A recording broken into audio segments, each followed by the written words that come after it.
You see, Philippians was written by Paul the Apostle and also co-written by a man named Timothy. And it was a letter that was written to the Christian church in Philippi. Now, see, the Bible tells us that Paul was a hater. This dude, Paul the Apostle, he was originally a hater, right? He hated Christianity. He hated the disciples of Jesus. As a matter of fact, he not only hated them, but he literally went out and hunted them down.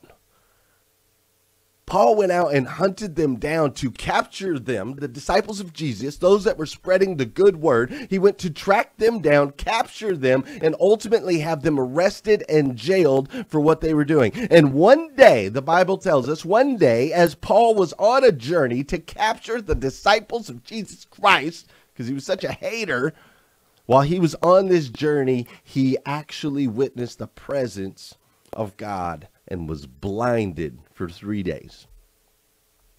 He was completely blinded for 3 days, could see nothing. The light was so bright that it took away his sight. And after 3 days of being blind, ultimately his sight was restored. And when his sight was restored, he committed the rest of his life to sharing the gospel of Jesus Christ. He committed the rest of his life to pouring in to individuals all around the world, and ultimately got jailed for doing so.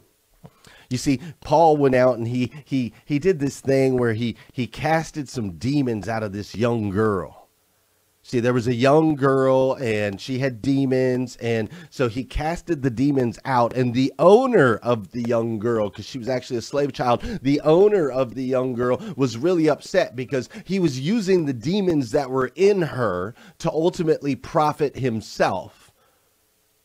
So he wanted her to have those evil things inside. It kind of reminds me of this thing called human trafficking, where there's evil men and women around the world that take advantage of our children, and they ultimately fill them with evil and use them. They put demons inside them and use them to profit for themselves. And that's what was happening. And Paul went in and he cast the demons out. He rescued this child. He saved this girl. And he was arrested for that. He was thrown in jail. You weren't allowed to do that. You messing with my money line. He got thrown in jail. And so he spent some time in jail there. He also spent some time in jail for just preaching the gospel, going out and sharing the word of Jesus Christ, for proclaiming that Jesus is the Son of God. He went to jail for that.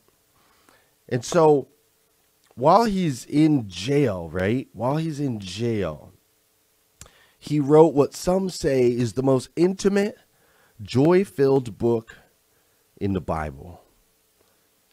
And it was all written from a jail cell.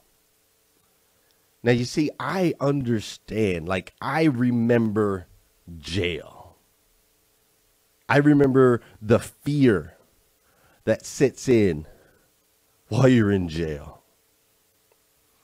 I remember the intimidation of all the other people in jail and the unknown factors in jail. I remember the sounds and the noises of being in jail. I remember all the time I spent self-reflecting, beating myself up for who I was and the mistakes that I'd made and the people that I'd burned and the bridges that I'd burned and the people that I'd hurt along the way. I remember that self-reflection. I remember the torture that comes along with the lights always being on.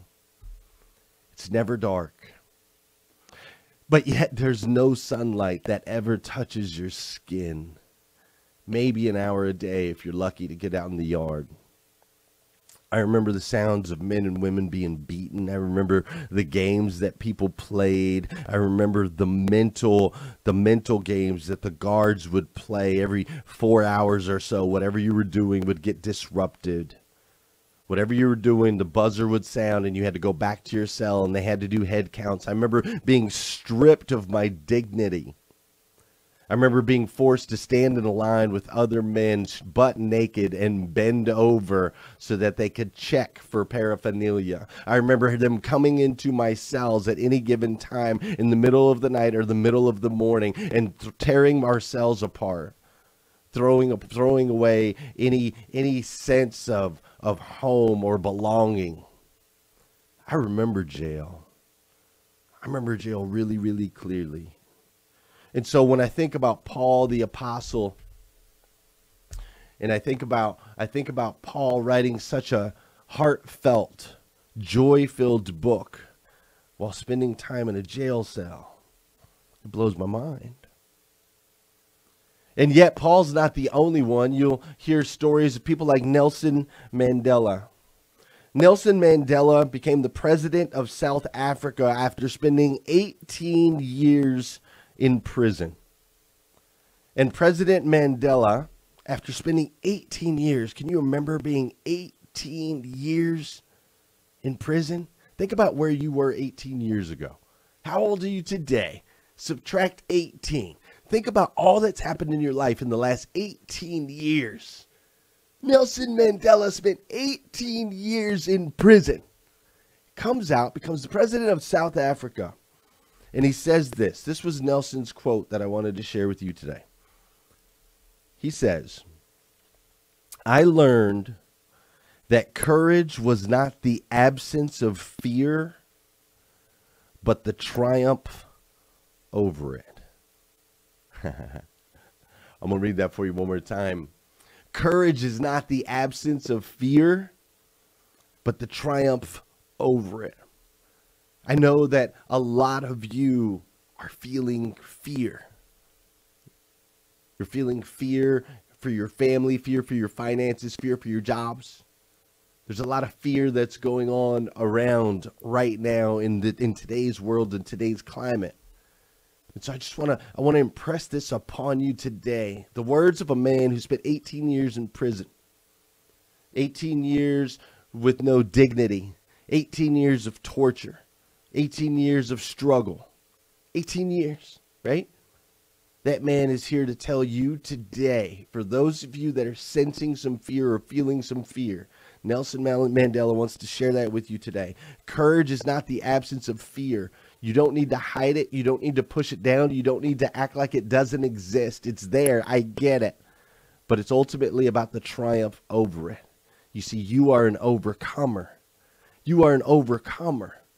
It doesn't say the fear won't be there. Don't beat yourself up for being afraid, but let's get through it. Let's overcome it. Let's grow through it, right?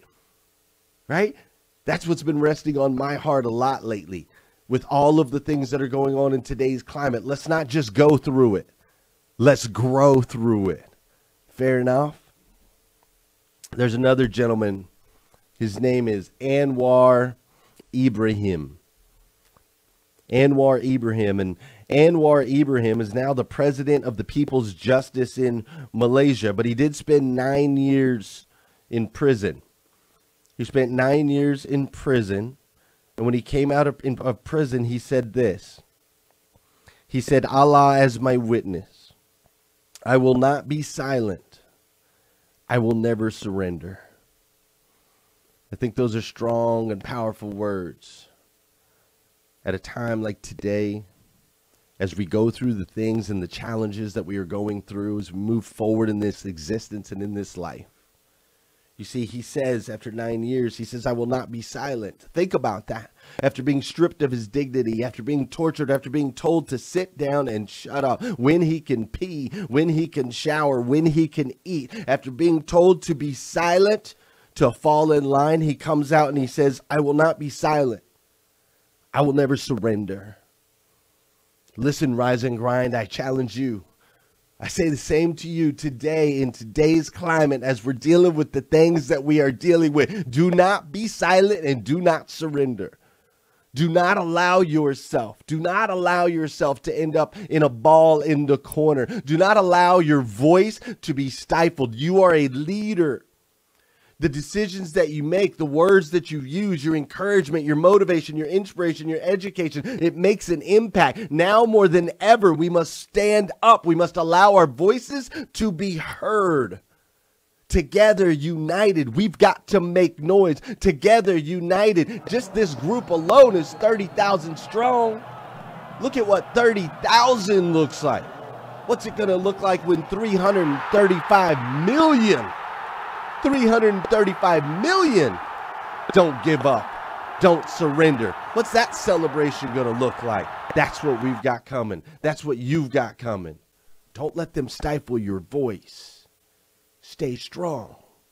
Let's learn from the wisdom and the words of people that have been put in the most trying situations, stripped of everything. There's another man I want to share with you.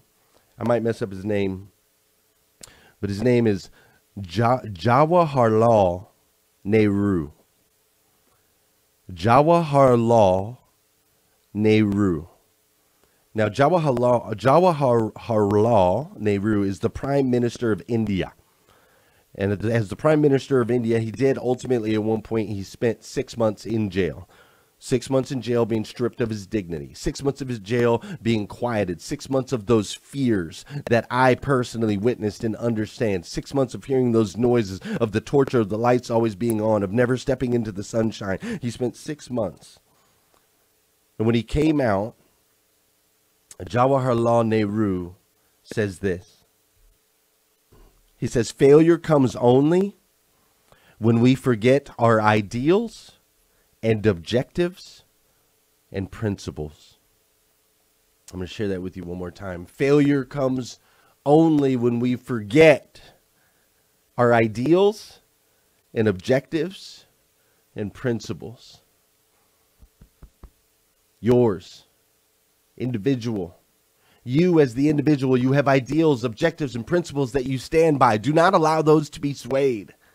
The things that you believe in, the things that you're in heart, the things that uniquely make you you, your impact, your ability to impact and move others through your objectives, your ideals, and your principles. If you continue to allow your voice to be heard, if you do not allow the fear to overcome you, if you do not surrender, if you recognize that you are an overcomer, and courage comes through the triumph.